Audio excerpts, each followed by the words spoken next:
Morocco just pulled its ambassador from Tel Aviv, not for a meeting, not for consultations, and he recalled indefinitely. And the foreign minister who ordered it cited international law violations that Western capitals refused to acknowledge. The timing, 48 hours after a private meeting between Moroccan officials and Tehran's Mohammed Marandi. If that doesn't tell you the region is rewiring itself, nothing will. And here's what this means for American strategic planning in North Africa and the broader Middle East. Morocco wasn't just another Arab state that normalized relations with Israel under the Abraham Accords. Morocco was the prize, the North African anchor, the gateway between Europe and Africa. When Rabat recognized Tel Aviv in 2020, Washington called it a diplomatic earthquake. 4 years later, that same ground is shifting again, and the aftershocks reach every calculation about regional stability, energy transit routes, and Mediterranean security that American planners have been making since 2020. This channel runs on no corporate funding, no government backing, and no advertising pressure telling us what to leave out. The analysis that needs to happen about what Morocco's shift actually represents is not happening on mainstream platforms. It's happening here. If this kind of breakdown matters to you, the kind that goes 3 layers deeper than headlines, hit subscribe and turn on notifications. Because what happened between Rabat and Tehran this week is the beginning of something much larger. Let me show you exactly what happened. On March 28th, Morocco's Ministry of Foreign Affairs issued a statement recalling its ambassador to Israel for indefinite consultations. The official language cited systematic violations of international law in Gaza and the occupied West Bank. Standard diplomatic phrasing, but the context makes it anything but standard. 2 days earlier, Professor Mohammed Marandi, senior advisor to Iran's nuclear negotiating team and one of Tehran's most prominent international voices, met with Moroccan diplomatic officials in a closed session in Rabat. No cameras. No press release, no official acknowledgement from either side. The meeting only became public knowledge through back-channel diplomatic reporting and a brief mention in an Iranian news outlet that was quickly scrubbed. That silence is the story. When Morocco normalized relations with Israel in December 2020, the announcement came with White House fanfare, a presidential phone call, and immediate recognition of Moroccan sovereignty over Western Sahara as the reward. Everything loud, everything visible. When Morocco signals distance from that same arrangement 4 years later, everything goes quiet. And that silence tells you this wasn't a public relations move. This was a strategic recalculation happening behind closed doors. Here's why the official narrative is incomplete. The mainstream analysis describes Morocco's move as responding to domestic pressure over Gaza. Protests in Rabat and Casablanca, public anger, a government bowing to street sentiment. That's the sanitized version. But that analysis ignores 3 critical facts. First, Morocco's king holds absolute authority over foreign policy. Street protests don't force his hand on strategic decisions. Second, the Gaza war has been ongoing for months. If public pressure was the driver, why move now? Why this exact moment? And third, why does Professor Morandi's visit precede the announcement by exactly 48 hours? The official narrative says domestic pressure. The operational reality shows strategic coordination. Morocco didn't wake up one morning and decide to distance itself from Israel because of protest. Morocco received a message, and that message came from Tehran, not through official channels, not through public statements. Through Marandi, a back-channel communication delivered in person to signal seriousness without triggering immediate Western response. Now let me show you what Marandi actually represents in this equation. He's not a government spokesman. He's not a foreign ministry official. He's an academic with direct access to Iran's supreme leader and its Revolutionary Guard command structure. When Tehran wants to send a message without sending a message, they send Marandi. He operates in the space between official diplomacy and strategic signaling. His presence in Rabat wasn't about discussing regional tensions in general terms. His presence was the message itself. And here's what the message contained, based on analysis from diplomatic sources familiar with the meeting's framework. Iran offered Morocco a strategic choice. Continue alignment with the Abraham Accords framework and face increasing isolation from the broader Arab and African worlds as Gaza devastation continues, or recalibrate toward a position that recognizes changing regional dynamics and preserves Morocco's relationships across multiple spheres. Not an ultimatum, a forecast. Tehran showed Rabat the math. That math looks like this. Morocco's trade with Arab League states, $8, $3 billion annually. Morocco's trade with Iran and Iran-aligned economies, $1. $2 billion currently, but growing at 14% year over year. Morocco's trade with Israel since normalization, $247 million. Read those numbers again slowly. Morocco traded strategic relationships across the Arab and Muslim world worth billions in exchange for a $247 million commercial relationship with Israel and a U.S. recognition of Western Sahara sovereignty that carries zero enforcement mechanism. The economic asymmetry is stark, but the strategic asymmetry is more brutal. Morocco normalized with Israel in 2020 when American power in the region looked unchallenged, when Abraham Accords looked like the future, when betting against Iran looked like the safe play. 4 years later, the chessboard has shifted. Iran survived maximum pressure. Iran demonstrated precision strike capabilities that degraded Israeli air defense systems. Iran built a network of aligned forces across Yemen, Lebanon, Syria, and Iraq that constrains Israeli freedom of action. And Iran is now offering Morocco a recalculation before the regional order settles into its next configuration. Here's the dimension almost nobody is discussing. Morocco didn't just recall an ambassador. Morocco signaled that the Abraham Accords framework is not permanent, that states can exit, that the diplomatic architecture Washington spent years building has reversibility built into it, and that reversibility just became visible. The United Arab Emirates is watching,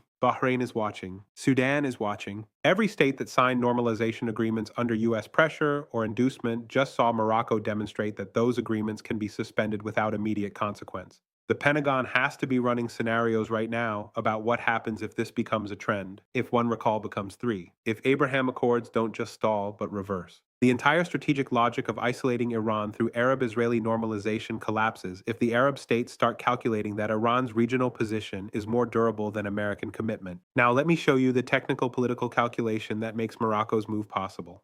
Morocco holds a unique position. It's far enough from the immediate conflict zone to avoid direct pressure. It's not reliant on U.S. military protection the way Gulf states are. Its economy is diversified enough to absorb retaliation. And its king maintains enough domestic legitimacy to make foreign policy shifts without regime stability risk. Morocco can do what Saudi Arabia or the UAE cannot do: signal independence without triggering existential crisis. But there's one more technical factor that matters: Morocco's position on the UN Security Council. Morocco currently holds a rotating seat. That seat gives Rabat leverage in exactly the forums where Gaza ceasefire negotiations and international law discussions happen. Iran didn't just approach Morocco randomly. Iran approached the one North African state with current UN Security Council representation and enough strategic autonomy to make its own choices. The timing is precise. The targeting is specific. And here's what they're not telling you in Western press coverage. Professor Morandi's message to Morocco wasn't just about bilateral relations. It was about a broader realignment that's happening across the global South. A recognition that American security guarantees are not permanent, that regional powers have agency, that the post-World War II order built on American dominance is entering a phase transition.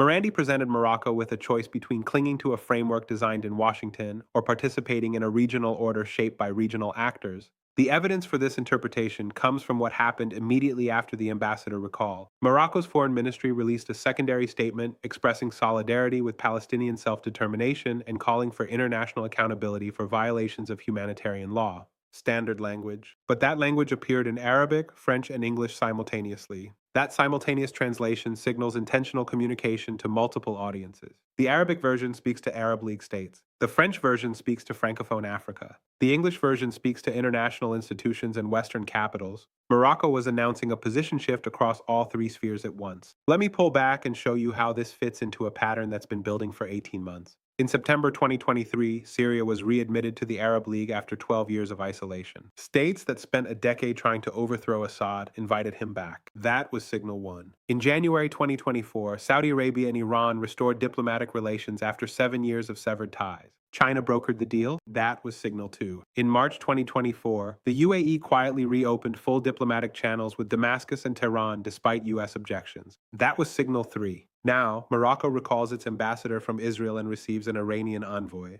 That's signal four.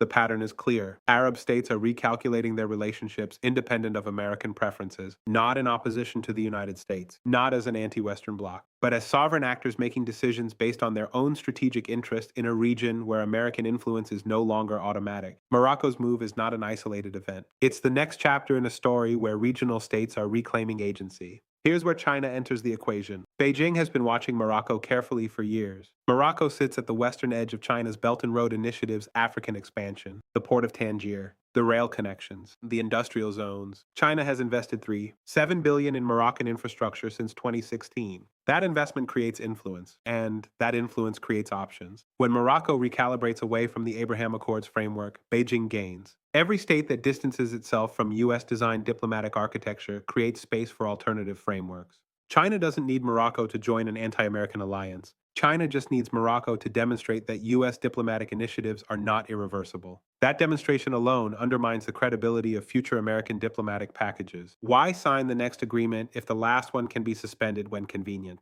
The message transmitting to capitals across Africa and Asia is direct. American diplomatic architecture is optional. Regional realignments can happen. Strategic autonomy is achievable without catastrophic consequences. Morocco just proved it. And China is amplifying that proof through its diplomatic channels and state media coverage. Not loudly, not with celebration, just consistent emphasis that Morocco made a sovereign choice based on its own interests. Russia benefits from this without acting. Every hour of American diplomatic attention consumed by managing Abraham Accords reversals is an hour not spent on Ukraine coordination or European security architecture. Moscow doesn't need to encourage Morocco's shift. Moscow just needs Morocco's shift to consume bandwidth.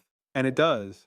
The State Department is currently running crisis management on multiple tracks. How to prevent Morocco's move from cascading. How to signal consequences without triggering further exits. How to maintain Abraham Accords credibility while states demonstrate they can suspend participation. That bandwidth drain is Russia's passive gain. Washington is playing diplomatic defense across the Middle East. At the same time, it's trying to maintain coalition unity on Ukraine and manage competition with China in the Pacific. Morocco's ambassador recall just added another ball to an already complex juggling act. And the balls are starting to drop. But here's the angle that should concern American strategists most. Morocco's move suggests that states are testing American resolve, probing for red lines, checking whether suspending normalization with Israel triggers real consequences or just rhetoric. Morocco recalled an ambassador. What happened? A State Department statement expressing disappointment. No sanctions.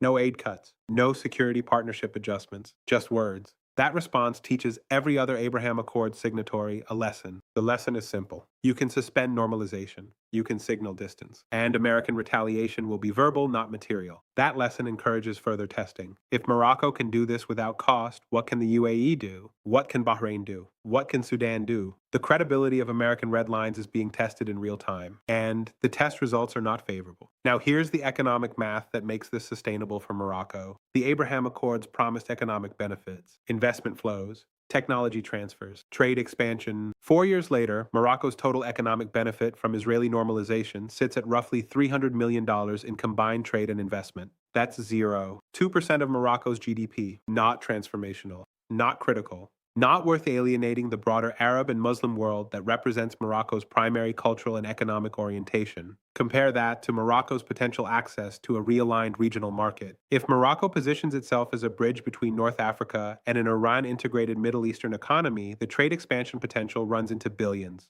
Iranian oil could flow through Moroccan refineries for African markets. Moroccan phosphates could access Iranian and Pakistani buyers through preferential arrangements. The economic upside of realignment is not theoretical, it's calculable, and someone in Rabat calculated it before making this move. The math favors Morocco pivoting away from the Abraham Accords framework. Not completely, not immediately, but directionally. And direction matters more than speed in strategic realignments. Morocco doesn't need to become an Iranian ally. Morocco just needs to demonstrate that it has options. That demonstration itself changes the negotiating dynamic with Washington and Tel Aviv. Here's what changes from this point forward. Every state that normalized with Israel under the Abraham Accords now has a visible example of reversibility. Morocco proves suspension is possible. That proof changes calculations in Abu Dhabi, Manama, and Khartoum. It doesn't mean all states will follow Morocco's path. It means all states now know that path exists. And when states know a path exists, some will take it. The strategic question for Washington becomes how to prevent cascading defections without offering concessions that undermine the original logic of the agreements.